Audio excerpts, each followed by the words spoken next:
Hello everyone. This is going to be a rant. Buckle in. A lot of my crew members inside of the Hell Jumpers, we get into arguments about how we would want the game to kind of be pushed, and there's a lot of really good and interesting ideas and plot points. And I wanted to make this video to talk about how I would try to maybe make the attempt to probably maybe fix Gambit and PvP at the same time. Maybe. Here goes. Strap in. The first thing that I would institute, that way you guys know I'm not screwing around, loadouts inside of Gambit. Bungie already had the right idea with Gambit Prime and making assigned roles for Gambit. There were assigned roles that you would do that would reward the player for doing the role that they selected. If you were a collector, obviously should be picking up motes. If you were an invader, probably shouldn't be picking up the motes because your collector should be doing that. If you're an invader, should probably be invading. That would be my guess. There were things that were rewarding to the player as they were doing these tasks, like Invader got a damage buff after he would kill a Guardian. That way he didn't come back from his invade, more than likely using his primary and whatever energy weapon he had that was clean enough for getting kills and securing kills on Guardians, but not too much for killing bosses and primevals. So at least when they would come back after defeating a Guardian, they would have a damage buff coming back. That way they're not just sitting there waiting for another portal, but they can actually be a boon to their team. Bungie had the right idea with loadouts, and we should have them come back. Another thing I want to see with loadouts is, well, loadouts.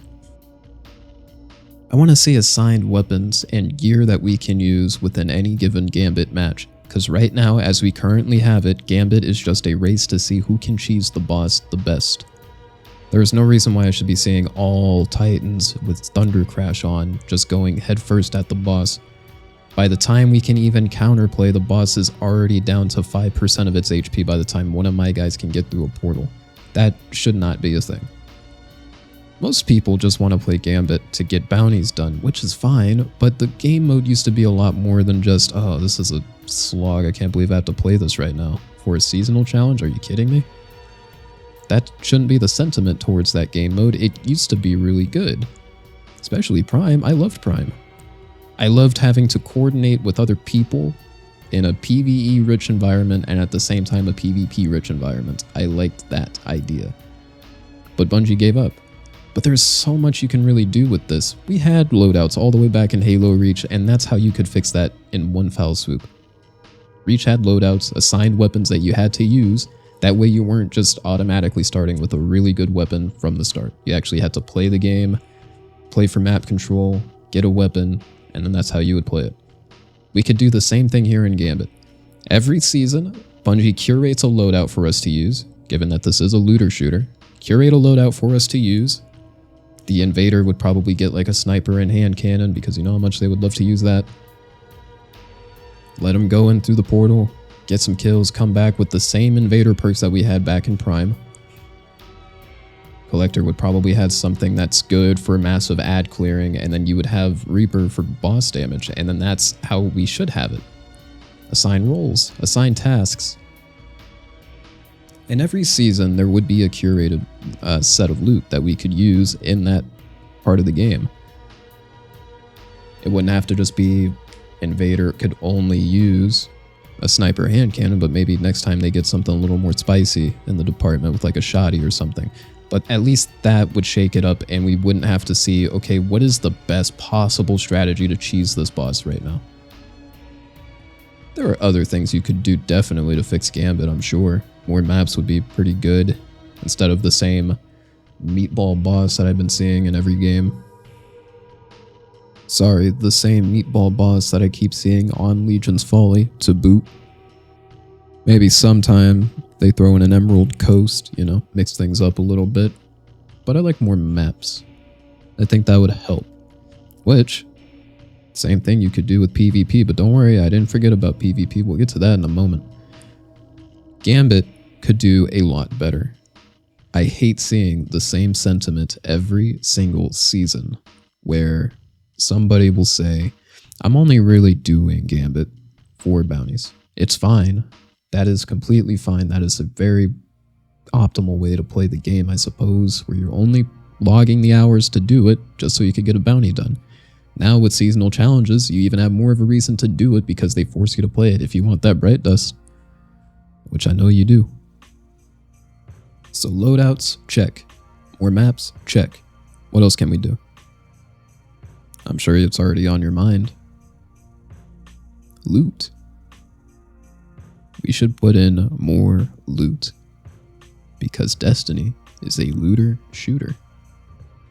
As far as I'm aware, I mean, I haven't really kept up with the time, so I'm pretty sure they tried to change it up somewhere along the lines. Maybe we're just in an adventure game now, probably. Who knows? I certainly don't.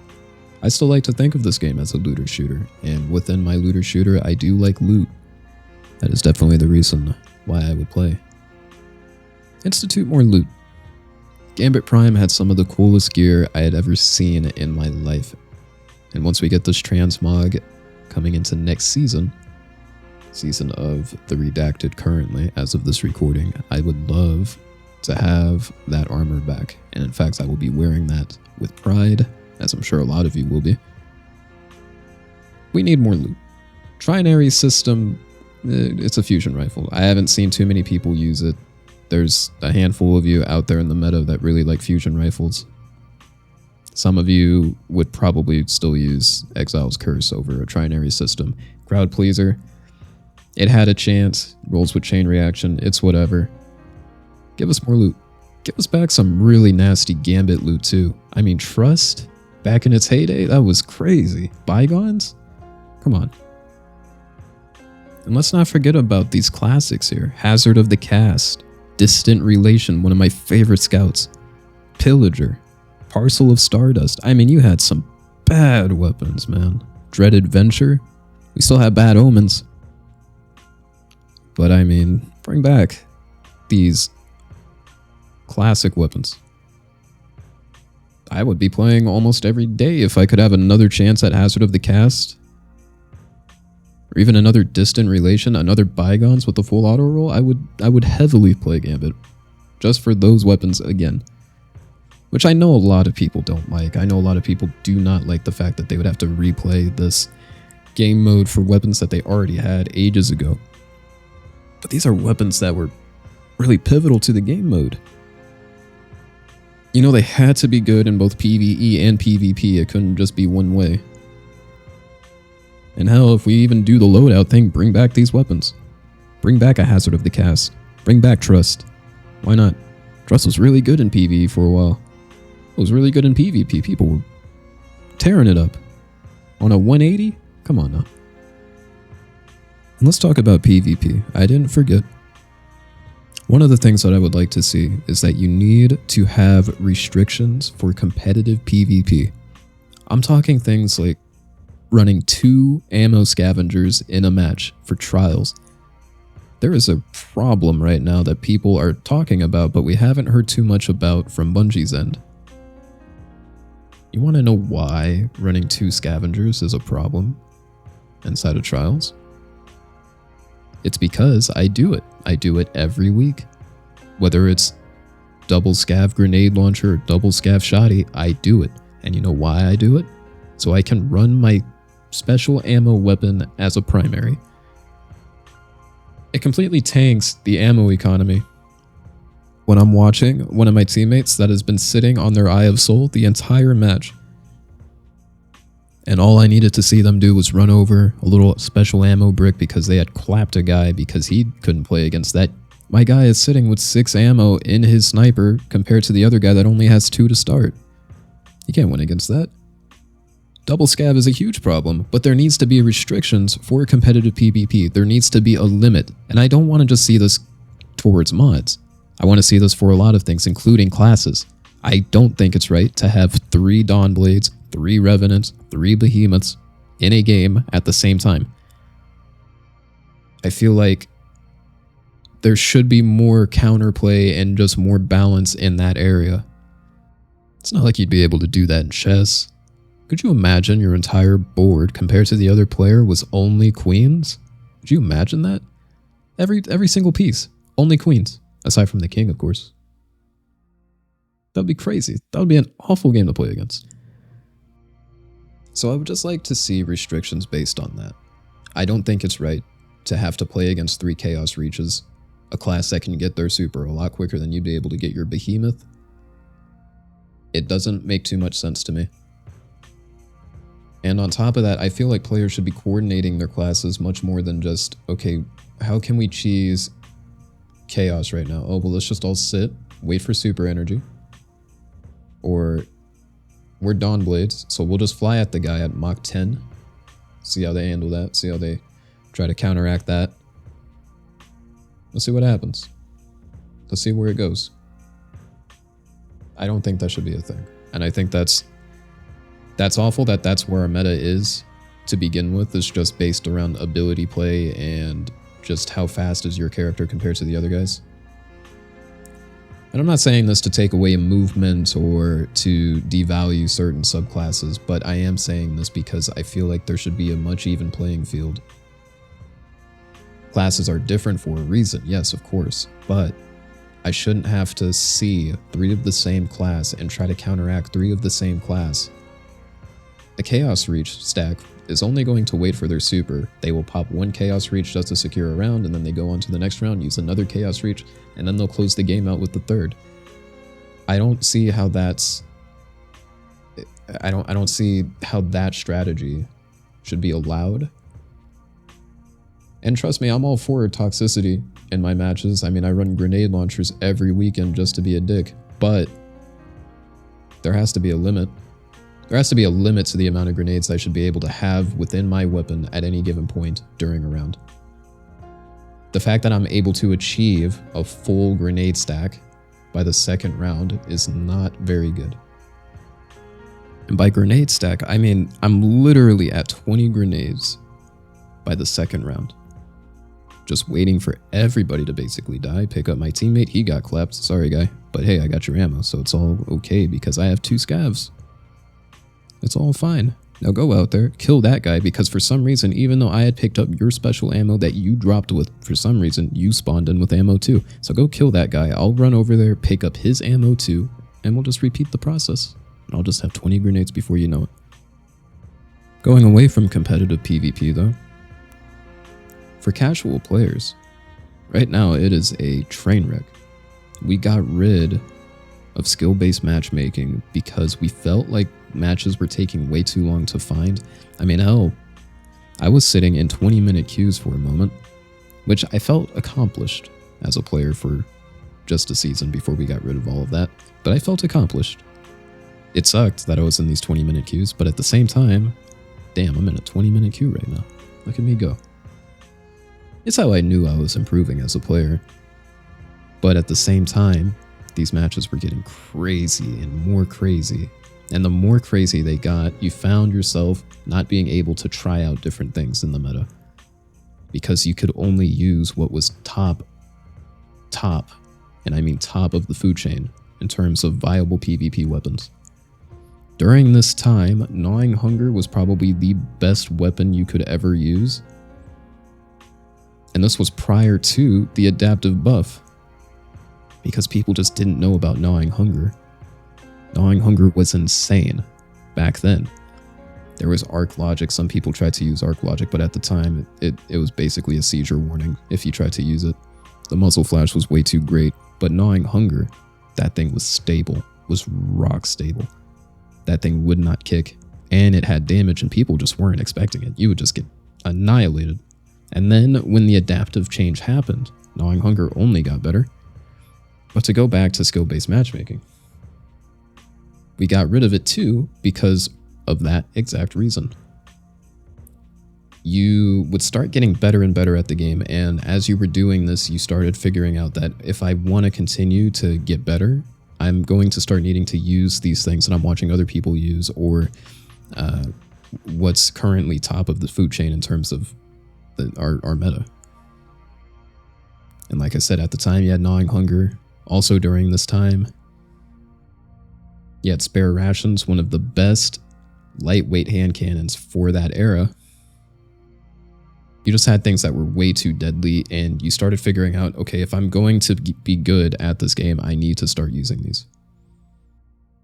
If I want my matches to be more substance over, okay, this guy is just a complete ape. I'm watching this guy in my bracket for some reason just press W at me with a shotty from 10 yards out. If I'm going to get better and get out of those sort of games where I'm watching that sort of player, I need to start using what's best. I need to start playing the best possible subclass. So we got rid of it. And what people thought was going to happen was that this was going to open the door to a lot different weapons and just a very lax playstyle. But that's not the case. It's either you get steamrolled or you steamroll. That's the trade. And the more you steamroll, the worse it's going to be on you. Even though you're winning these matches, eventually you're going to come across a stack that just absolutely claps you. Of course, this is my opinion, but that's just where I feel like our game is at right now. To steamroll or to get steamroll. I would like to see more diversity in our meta, and this is a hard thing to fix. It really is. I wish something that Bungie would start incorporating more is just broader changes. We saw this TWAB this week at Bungie. We saw the TWAB state that we are slated to get a linear fusion rifle buff plus a fusion buff. They are going to have a change for a very, very, very good weapon that's just going to be good out of the gate, DMT. They have a change slated but decided not to push it out, which is strange. This is a video I'll cover later on, or a topic for a video I'll cover later on, where I just feel like Bungie has ideas and just decides not to reel them out. But to come back, I wish Bungie just would make these changes more broad. We need more weapon diversity. We have had the same hand cannon sniper meta all the way since D1. Auto rifles had their shine and was immediately stricken down because the community just couldn't handle change. That's not to say that auto rifles were bad or they were way too good. No. There was only one auto rifle that was really good, and that was Gnawing Hunger. And we had our opportunity, but Gnawing Hunger single-handedly ruined that archetype.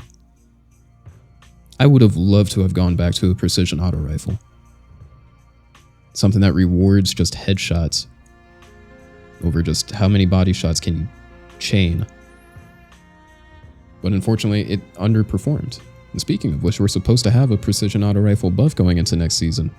But I don't think that's going to be enough to shift people away from the 140s we're about to see, plus DMT, plus these snipers that are coming back, like Frozen Orbit. It's not enough. And I want to see broader changes. You know that there are certain archetypes of weapons that have been underperforming. You gave a buff to SMGs and they're still underused. You gave a buff to sidearms that nobody really noticed because it's a sidearm. It's a primary that excels at being able to shut down close quarters play, and it still doesn't really fit the mark. It's just strange. Just look at these archetypes that are underperforming. And I really mean that. Archetypes that are underperforming. Scouts in general. You have lightweights. Lightweights have been doing really well. Considering that I think lightweights were like the only available scout that we had for a while. You had Scholar, but Scholar's high impact, and high impact has been a bad archetype. I mean, you just look at Jade Rabbit. That thing underperforms very well. Mida multi-tool is about to come back, so you're about to see a lot of people go back to their year 1 phase. But high impacts should be looked at because they underperformed. High impact pulse rifles perform really well, but high impact scouts not so much. In a game like Dota 2, a supplemental patch, meaning I forget what patch number they're on currently. I haven't played Dota in a while, but stay with me here. We're in the current patch 7.0, and I think we're on supplemental patch 7.28 or something right now. These supplemental patches make broad changes to the scope of the game. This could be the map's layout. As you guys know, in these MOBA games, you just have one map, and that's it. Unless you play Heroes of the Storm, then that's a different case. But in Dota 2, you have one map. And in this map, they do a bunch of changes, and that can actually have a dramatic effect on the scope of the game. Moving a tree here could change the pace of how well you can farm or how well you can move down the lane. And they also make huge changes to the ways that the heroes, the characters that you can play as, play. And I wish that we would do that here with Destiny. Make broad changes to these weapon archetypes that you know are underperforming, that people do not want to use.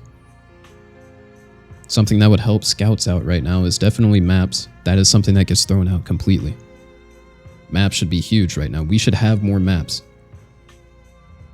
I don't know why we took away maps and then decided that beyond light we would not be getting any newer maps. I feel like that was a definitely missed opportunity. I would have loved to have seen some maps, especially with this new weather system that we have in the game. I would love to see some beyond light maps like that. There's some definitely cool spots in Europa that I think could make some really cool like sniping points for scouts. There's some like really cool lanes for scouts. I miss dueling. Right now the only duelist weapon that you can use is hand cannons, but I miss dueling with the scout. I miss going back in year 1 with like a black scorpion and just dueling my opponent out at mid-range, and then that was fun for me.